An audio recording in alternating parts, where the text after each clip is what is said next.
when OpenAI itself admits that its new models could become high-level cyber weapons, do you think they're protecting the digital world, or accidentally throwing the door wide open to an era of super hackers?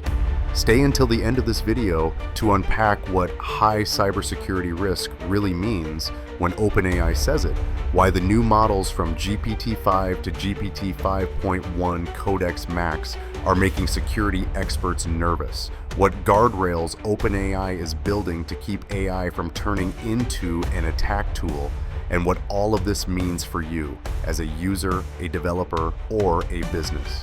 This story doesn't start with the media or with rumors. It starts with the moment OpenAI itself hit the alarm button.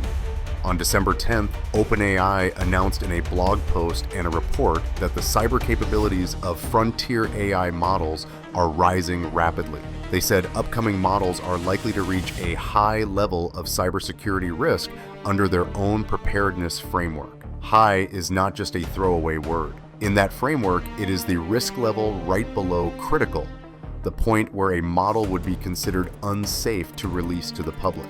That means in the next few generations, OpenAI is assuming that each new model could move very close to a sensitive line, powerful enough to become a serious cyber attack tool. Before this, in June, they had already issued a similar biosecurity warning. They said new models could support the design of biological weapons at a high risk level. Not long after, ChatGPT agent launched and was classified by OpenAI itself as high risk. Now, the same story is repeating, but this time with cybersecurity. To understand how dangerous this is, we have to ask the blunt question. In the hands of an attacker, what could a powerful AI model actually do? According to OpenAI, there are two main directions of risk. First, developing remote, zero-day exploits. These are vulnerabilities that haven't been disclosed yet and have no patch. They are treated like nuclear weapons in the digital world. With extremely fast code analysis and the ability to test countless attack strategies, a strong model could find deeply buried weaknesses in a system, then build remote exploits to attack systems that are otherwise very well defended. Second, supporting complex intrusion campaigns into enterprises or industrial systems. At this level, AI is not just suggesting a piece of malware, it can plan multi-step attacks, write scripts, phishing emails, and scanning tools, adjust strategies based on feedback from the target system. Operations that used to require elite hacker teams could, in theory, be bundled as an AI-powered service if access is not tightly controlled. These warnings only start to sink in when you look at how quickly the offensive capabilities of new model generations are rising. OpenAI is not just speaking in broad terms. They published specific numbers. In a capture the flag test, where a model has to find vulnerabilities, exploit them, and gain control in a simulated environment, GPT-5 scored about 27% back in August. A few months later, GPT 5.1 Codex Max jumped to 76% on a similar task. Going from 27% to 76% in just one model generation is a huge leap in offensive thinking inside a cybersecurity setting. OpenAI writes very clearly, "We expect upcoming models to continue along this trajectory, so we are planning as if each new model could reach high levels of cybersecurity capability." Internally, they are treating this as a scenario with a high chance of happening, not as some distant science fiction possibility. But raw intelligence is only half the story. The other half is how long and how freely these models are allowed to run on their own. OpenAI also emphasizes the risk of models that can operate autonomously for long periods of time. If you just ask ChatGPT a few quick questions, there is nothing special. But imagine this instead. You assign an AI agent the job of continuously scanning a system. It tries thousands of payload variations. It logs the responses and optimizes its tactics, and it keeps running for hours or even days. At that point, the model is no longer just a helpful assistant writing emails. It becomes a smart brute force engine. It comes up with new ideas on its own. It adjusts attack strategies by itself, and it keeps pursuing the goal without getting tired. OpenAI representatives say that these kinds of attacks against well-defended environments can still be detected fairly easily because they leave traces in logs and network traffic. But not every company and not every smaller system has a strong security team. In that gray zone, the fact that AI helps attackers stay persistent and keep trying again and again becomes especially dangerous. Facing that trajectory, they cannot just sit still. The next question is, how is OpenAI choosing to respond?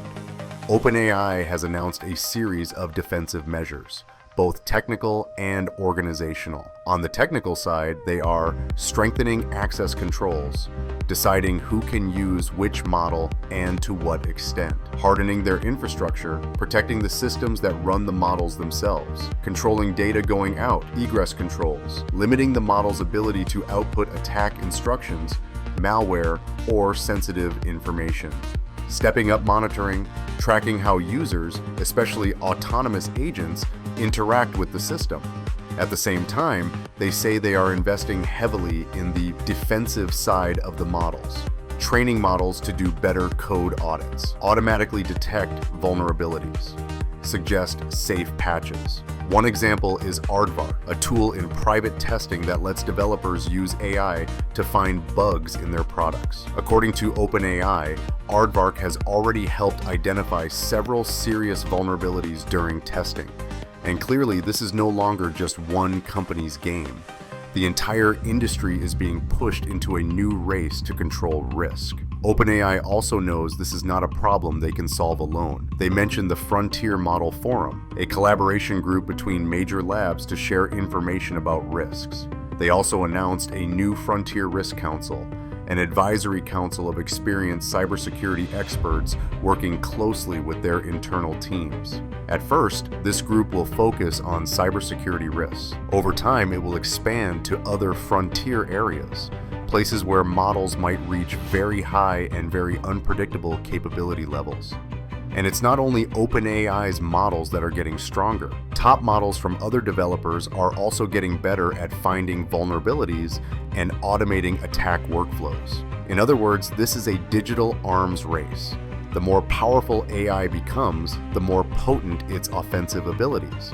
But at the same time, the bigger the opportunity to use AI as a defensive shield. Now it's time to bring this down from labs, risk councils, and jargon-heavy reports to everyday life. What does all of this have to do with you, the person watching this video, who might just be using ChatGPT to write emails, code a side project, or run a small startup? There are at least 3 important implications. First, be clear-eyed about the power of the tool you're using. When OpenAI itself says that upcoming models could reach high cybersecurity risk, that's a reminder that AI is not just a toy for writing captions. It is a new layer of digital infrastructure. It can be used to build, and it can also be used to break. Second, if you are a developer, a founder, or building products on top of AI, security is no longer something you can leave for later. You need to look much more carefully at how you store data. How do you call APIs? How do you grant permissions to autonomous agents? And new kinds of attacks like prompt injection and data exfiltration through model output. Third, as an end user, you also need to learn how to self-defend in the AI era. Be more cautious with emails, messages, and content that look very real but might be AI generated for scams. Be careful when sharing sensitive data on any platform, and understand that the line between real humans and AI-assisted attackers in the cyber world is getting blurry. We are living in a very strange moment. The same company can build tools that help doctors, scientists, engineers, and programmers do amazing things. And that same company has to step forward and say, our upcoming models could pose high-level cybersecurity risks. The question is, how will we choose to manage and use this power, from tech giants and governments all the way down to individual users? If you want to keep following topics like this, hit like, leave a comment, and subscribe to the channel so you don't miss future videos.